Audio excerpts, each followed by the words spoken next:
ఢిల్లీలో old Rajinder Nagar, Mukherjee Nagar IAS, IPS or UPSC coaching or లేకపోతే civils కోచింగ్కి ఢిల్లీ వెళ్తున్న అమ్మాయిలు అబ్బాయిలు ఏం చేస్తున్నారు, ఏం జరుగుతుంది నేను అబ్జర్వ్ చేశాను. నేను ఖచ్చితంగా ఈ విషయం మీ అందరికి చెప్పాలి. నేను ఒక పేరెంట్ లాగా, ఒక అన్నలాగా, నా తమ్ముడో చెల్లో ఢిల్లీకి వెళ్ళి ఇలా తప్పుదారి పడుతూ ఉంటే నా తల్లిదండ్రులకు ఏ విధంగా అయితే నేను చెప్తానో, ఎలాంటి జాగ్రత్తలు చెప్తానో అలాంటి జాగ్రత్తలే ఇప్పుడు ఎవరైతే మన పేరెంట్స్ ఎవరైతే ఈ వీడియో చూస్తున్నారో వాళ్ళందరికీ కూడా ఎవరైతే స్టూడెంట్స్ ఢిల్లీ వెళ్తే ఎలా చేస్తున్నారు, ఎలా డీవియేట్ అవుతున్నారు, అంటే ఎలా తప్పుదారి పడుతూ ఉన్నారు, ఏం జరుగుతూ ఉంది, అమ్మాయిలు అబ్బాయిలు కలిసి ఏం చేస్తున్నారు అక్కడ, దాని గురించి నేను ఇప్పుడు వీడియోలో చెప్పబోతూ ఉన్నాను. అండ్ ఇది ఒక్క అమ్మాయిల గురించే కాదు, అబ్బాయిల గురించి కూడా, అంటే నా బ్రదర్స్ అండ్ సిస్టర్స్ గురించి కూడా నేను ఈ వీడియోలో మీ జాగ్రత్తల గురించి కొన్ని విషయాలు నాకు నచ్చలేదు మేబీ, అంటే వచ్చిన వాళ్ళు డీవియేట్ అయిపోయి అనవసరంగా ఇదంతా తిరుగుతూ ఉన్నారు అనిపించింది. సో ఇదంతా కూడా మీరు కూడా అర్థం చేసుకుంటారని, మీరు కూడా ఈ విషయాలు తెలుసుకుంటారని చెప్పి నేను ఈ వీడియో అయితే అప్డేట్ చేస్తూ ఉన్నాను. అయితే ఢిల్లీలో మనందరికీ తెలుసు కాస్ట్ ఆఫ్ లివింగ్ చాలా ఎక్కువ అని. కొత్తగా నేనేం చూశానంటే ఈ క్లాసెస్లో, అంటే అక్కడ వీధుల్లో ప్రేమ పావురాలు ఎక్కువైపోయాయి. అంటే ఈ అమ్మాయిల అబ్బాయిలు కలిసి తిరగడం తప్పేం లేదు, కానీ ఇక్కడ ఏం జరుగుతుందంటే లివ్ ఇన్ కల్చర్కి అలవాటు పడుతున్నారు. అక్కడ చాలా ఎక్కువగా ఉంది లివ్ ఇన్ కల్చరు. ఎందుకంటే కాస్ట్ ఆఫ్ లివింగ్ ఎక్కువ. డెఫినెట్లీ ఒక 3 BHK తీసుకొని ఇక్కడ జరుగుతూ ఉందండి. ప్రతి పేరెంట్స్ ఇది తెలుసుకోవాలి. అక్కడ 3 BHK తీసుకొని వీళ్ళు ఏం చేస్తున్నారంటే 3 BHKలో 3 జంటలు, ఒక అబ్బాయి ఒక అమ్మాయి, ఒక అబ్బాయి ఒక అమ్మాయి, ఒక అబ్బాయి ఒక అమ్మాయి.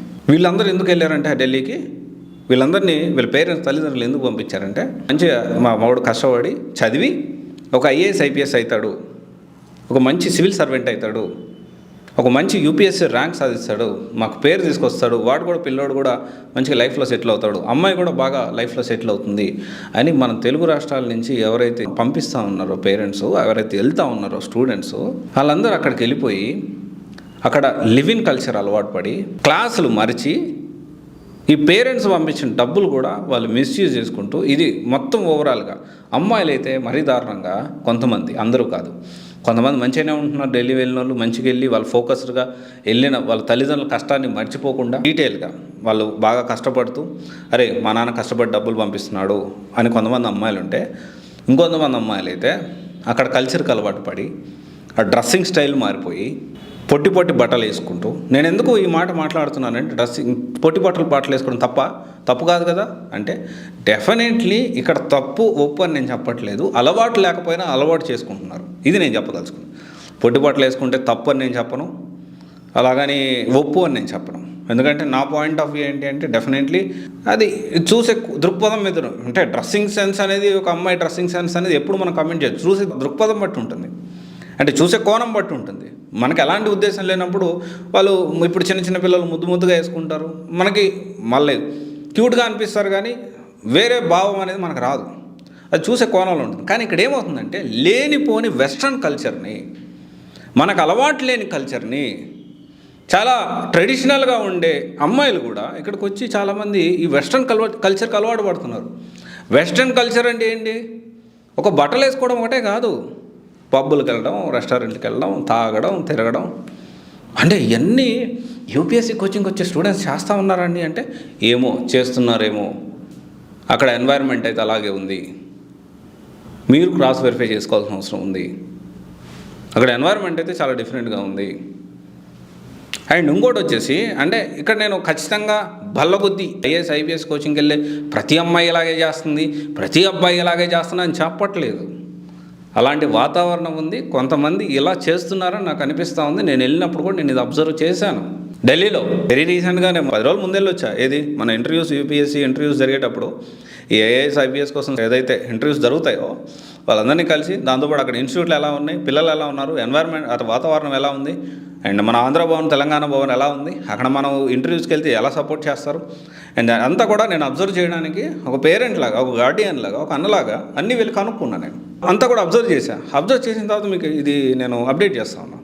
అంటే ఇక్కడ ఏమవుతుంది, ఈ అమ్మాయిలు, కొంతమంది అమ్మాయిల గురించి ఫస్ట్ మాట్లాడతాను, అబ్బాయిల గురించి కూడా మాట్లాడేది ఉంది. అమ్మాయిల పేరెంట్స్ కూడా మీరు ఆలోచించారు ఢిల్లీ పంపించేటప్పుడు. ఇంకోటి వచ్చేసి ఏంటంటే ఎక్స్పెన్సివ్ ఉంది. ఇదంతా కూడా ఏంటంటే వచ్చిన పనిని మర్చిపోయి డీవియేట్ అవుతూ ఉన్నారు, తప్పుదారి పడుతూ ఉన్నారు. మనం ఆలోచించుకోవాలి, అసలు నిజంగా ఢిల్లీ పంపించాల్సిన అవసరం ఉందా UPSC కోచింగ్కి? మనకు హైదరాబాద్లో అవకాశం లేదా? అనేది మనం ఆలోచించుకోవాలి. హైదరాబాద్లో ఏం జరిగినా మనకు వెంటనే తెలిసిపోతుంది, కానీ ఢిల్లీలో ఏం జరుగుతుందో మనకు ఎలా తెలుస్తుంది? సో ఇక్కడ ఏంటి అంటే అమ్మాయి పేరెంట్స్, ఒకవేళ నా చెల్లిలో అయితే నేనైతే ఖచ్చితంగా ఎప్పటికప్పుడు అబ్జర్వేషన్లో ఉంచుకుంటా. ఎందుకంటే మన పిల్లలు మంచోళ్ళైనా సమాజం అంత మంచిగా లేదు ఇప్పుడు. నేను చూసాం, మన చాలా పాపులర్ పర్సన్ బీర్ బైసప్స్ అనేవాడు ఎలాంటి కమెంట్స్ వేశాడు, తట్టుకోలేని కమెంట్స్. అది అంటే ఎంత ఎక్స్ట్రీమ్కి వెళ్ళిపోతుంది సమాజం, ఎక్స్ట్రీమ్ లెవెల్కి, ఎంత లెవెల్కి దిగజారిపోతుంది మన సొసైటీ అని చెప్పి మనం అందరం అర్థం చేసుకోవాలి. అండ్ నెక్స్ట్ ఇది దీంతోపాటు ఇది అమ్మాయిల విషయం చూసుకుంటే, ఇంకొంతమంది అమ్మాయిలు ఏం చేస్తున్నారు, వాళ్ళు బాగానే ఉంటున్నారు కానీ అబ్బాయిల్ని దగ్గర నుంచి డబ్బులు లాగడం, వాళ్ళ నుంచి ఇబ్బంది పెట్టడం, ఇదంతా కూడా జరుగుతూ ఉంది. సో బేసికల్లీ నేను అందరికీ ఒకటే చెప్పేది ఏంటి, నేను కొంతమంది స్టూడెంట్స్ నేను బుక్స్ అమ్ముకోవడం కూడా చూశాను నేను, కొంతమంది, అందరూ కాదు కొంతమంది. సో అట్లా ఉంది సిచ్యువేషను.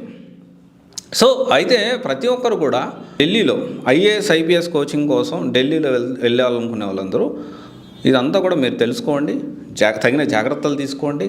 ప్రాపర్గా మన పిల్లల్ని పంపించేటప్పుడు నిజంగా అవసరమా, ఢిల్లీకి పంపించాల్సిన అవసరం ఉందా, నిజంగా ఢిల్లీ ఇన్స్టిట్యూట్లో జాయిన్ అవ్వాలి, ఢిల్లీలో ఇన్స్టిట్యూట్లో హైదరాబాద్లో కూడా వస్తూ ఉన్నారు. అండ్ హైదరాబాద్లో కూడా అలాంటి ఎన్వైర్న్మెంట్ ఉంది. కొంతవరకు మనం జాగ్రత్తలు, ఇక్కడ కూడా హైదరాబాద్లో మంచిగా ఉంది, సూపర్గా ఉందని నేను చెప్పను, కానీ కంపారిటివ్లీ ఢిల్లీ కంటే చాలా బెటర్. కొంత మన అబ్జర్వేషన్లో ఉంటుంది, ఎప్పటికప్పుడు మనం వెళ్ళి చూసుకోవాలంటే చూసుకోవచ్చు. అయితే వీళ్ళందరూ కూడా ఈ లివింగ్ కల్చరు, ఈ వెస్ట్రన్ కల్చరు వచ్చిన పని మర్చిపోయి ఎవరైతే స్టూడెంట్స్ ఎస్పెషల్లీ మన వాళ్ళు ఉన్నారో మీరందరూ కూడా గుర్తుపెట్టుకోండి, at the end of the day అబ్బాయిలు ఎక్కువ సఫర్ అవుతారు.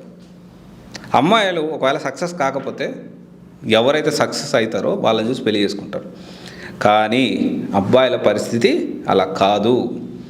ఓకే, స్టిల్ ఇప్పటికీ కూడా అమ్మాయిలు అంత ఎర్నింగ్స్లో ఎంత చేస్తున్నప్పటికీ అబ్బాయిలు సక్సెస్ లైఫ్లో బాధ్యతలు అనేవి, ఫ్యామిలీ రెస్పాన్సిబిలిటీస్ అనేవి పెళ్ళైన తర్వాత ఫినాన్షియల్ మొత్తం చూసుకోవాల్సింది అబ్బాయిలే. కాబట్టి సో మీరు జాగ్రత్తగా ఉండండి. మీరు నిజంగా ఢిల్లీ వెళ్ళి అక్కడే కోచింగ్ తీసుకోవాలనుకుంటే అస్సలు ప్రాబ్లం లేదు, కానీ అస్సలు డివియేట్ అవ్వకుండా వెళ్ళిన పని ఏంటి, మన పేరెంట్స్ తల్లిదండ్రులు ఎంత కష్టపడుతున్నారు, అమ్మా నాన్న ఎంత కష్టపడుతున్నారు అన్నీ మీరు తెలుసుకొని దాన్ని బట్టి నడుచుకోండి. ఇది చాలా ఇంపార్టెంట్. మీకు ఇప్పుడు నేను చెప్తే కొంతమందికి నచ్చవచ్చు, కొంతమంది నచ్చకపోవచ్చు. మీరు ఫస్ట్ ఎప్పుడైనా గుర్తుపెట్టుకోండి, సక్సెస్ అంటే మీ గర్ల్ ఫ్రెండే మీ సక్సెస్, మీ కెరియరే మీకు చాలా ఇంపార్టెంట్. ఫస్ట్ ప్రయారిటీ ఎప్పుడు కూడా కెరియర్కే ఉండాలి. ఎప్పుడు కూడా ఆఫ్టర్ మ్యారేజ్ అయినా, బిఫోర్ మ్యారేజ్ అయినా, పిల్లలు పుట్టిన తర్వాత అయినా కానీ సెల్ఫ్ కేర్ ఫస్ట్ మనం ఇష్టపడాలి.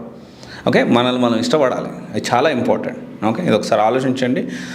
Thank you. This is Raj signing off CBSE Guidance Private Limited, one stop solution for all job oriented courses. Thank you.